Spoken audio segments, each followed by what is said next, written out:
Discourses by Meher Baba, Volume 3, Qualifications of the Aspirant, Part 2, Some Divine Qualities, pages 118 to 123, 6th edition, 5th printing, 1973. Reading by Marvin Shafer. Qualities necessary for spiritual life, interdependent.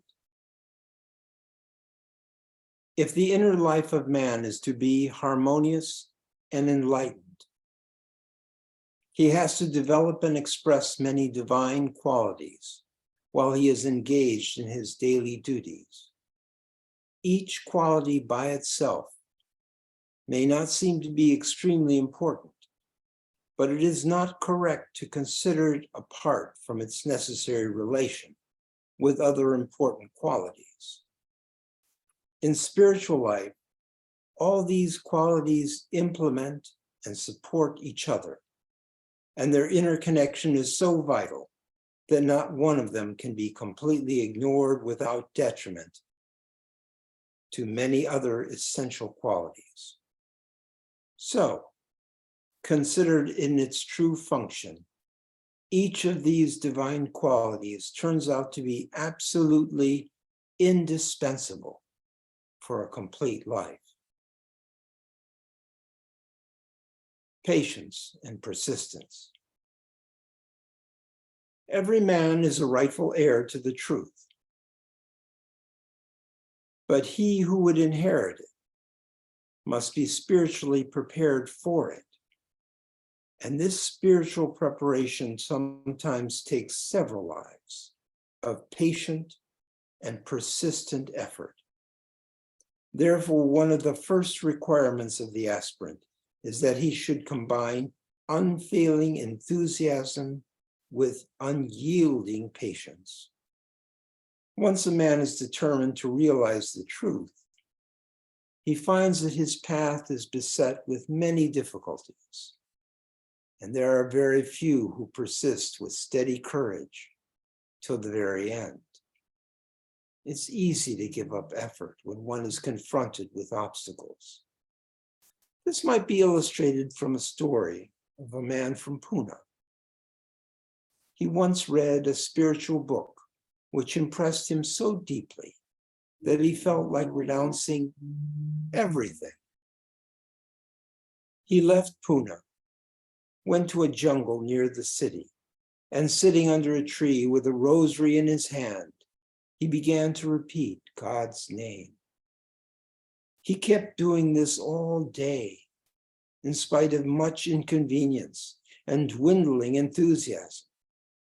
After sunset, he heard from all sides the cries of animals. Though these cries grew louder and louder in the gathering darkness of the night, he persisted in his determination.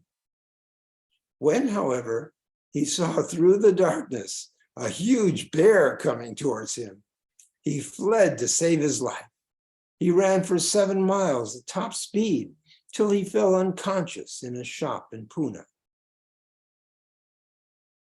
As he regained consciousness, he related his adventure to those who had gathered round him, much to their amusement. And that finished his mood for renunciation. Accepting the world as it is. Spiritual effort demands not only physical endurance and courage, but also unshrinking forbearance and unassailable moral courage. The world is caught up in Maya and is addicted to false values. Therefore, the ways of the world run counter to the standards which the aspirant has set for himself. If he runs away from the world, that does not help him. He will again have to come back to the world to develop that quality which would enable him to face and accept the world as it is. very often his path through the world, which lies through the world which he has to serve in spite of not liking its ways. If the aspirant is to live and serve the world which does not understand him, or even is intolerant towards him, he must develop infinite forbearance. Forbearance. As the aspirant advances on the path, he acquires through his contact with the master an increasingly deeper understanding of true love. This makes him painfully sensitive to those impacts from outside, which do not only do not taste of love, but actually bring him into contact with cold contempt, cynical callousness, agonizing apathy, and unabated hatred. All these impacts try his forbearance to the utmost. Even the worldly man suffers in the world which he occasionally finds indifferent or hostile. But he is thick-skinned, and his suffering is less acute. He does not expect anything much better from human nature, and thinks that these things are inevitable and incurable. The aspirant, who has tasted a deeper love, knows the hidden possibilities in every soul, and his suffering is acute because he feels the gulf between that which is and that which might have been. If only the world had even faintly appreciated the love which he has begun to understand and cherish. Moral courage and confidence. The task of forbearance would be easy if the aspirant would become reconciled to the ways of the world and accept them without challenge. Having seen the higher, however, it becomes imperative duty that he stand by it, even if the whole world opposes him. Loyalty to the higher truth of his own perception demands unshakable moral courage and readiness to face the criticism, scorn, and even hatred of those who have not yet begun to open out to the truth. Although in this uneven struggle, he does get unfailing help from the master and other co-aspirants. He has to develop the capacity to fight for the truth single-handed, without relying upon external help all the time. This spiritual moral courage can only come with supreme confidence in oneself and the master. To love the world and serve it in the ways of the master is no game for the weak and faint-hearted. Freedom from worry. Moral courage and self-confidence should be accompanied by freedom from worry.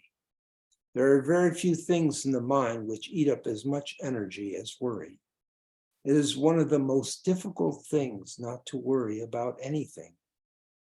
Worry is experienced when things go wrong, but in relation to past happenings, it is idle merely to wish that they might have been otherwise.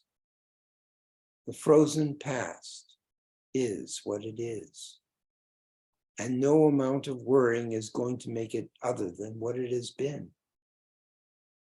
But the limited ego mind identifies itself with the past, gets entangled with it, and keeps alive the pangs of frustrated desires.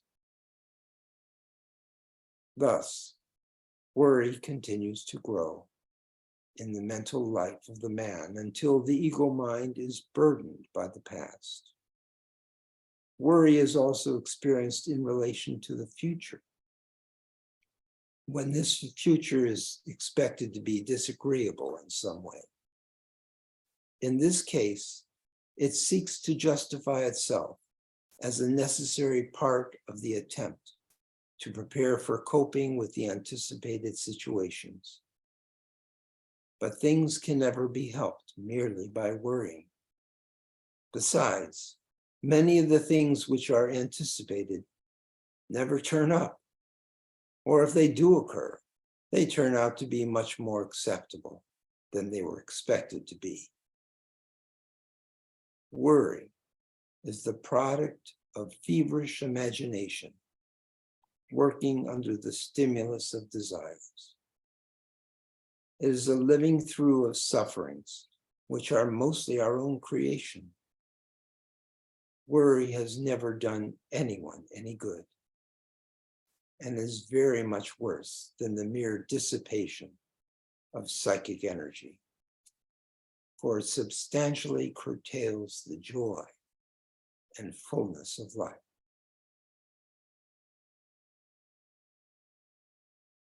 Cheerfulness, enthusiasm, and equipoise. Among the many things which the aspirant needs to cultivate, there are few which are as important as cheerfulness, enthusiasm, and equipoise. And these are rendered impossible unless he succeeds in cutting out worry from his life. When the mind is gloomy, depressed, or disturbed, its action is chaotic and binding.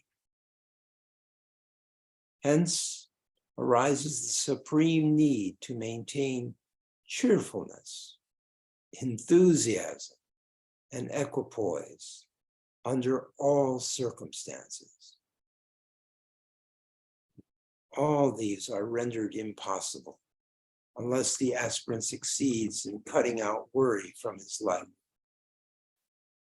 Worry is a necessary resultant of attachment to the past or to the anticipated future, and it always persists in some form or another until the mind is completely detached from everything. Control and dispassion, conditions for one-pointedness. The difficulties in the path can be overcome only if the aspirant has one-pointedness. If his psychic energies are dissipated in worldly pursuits, the progress he makes is very slow. One-pointedness implies dispassion concerning all the allurements of the phenomenal world. The mind must turn away from all temptations, and complete control be established over the senses.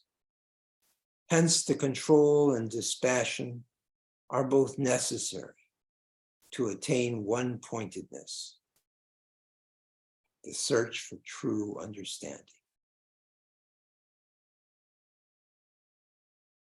Availing the help from the master.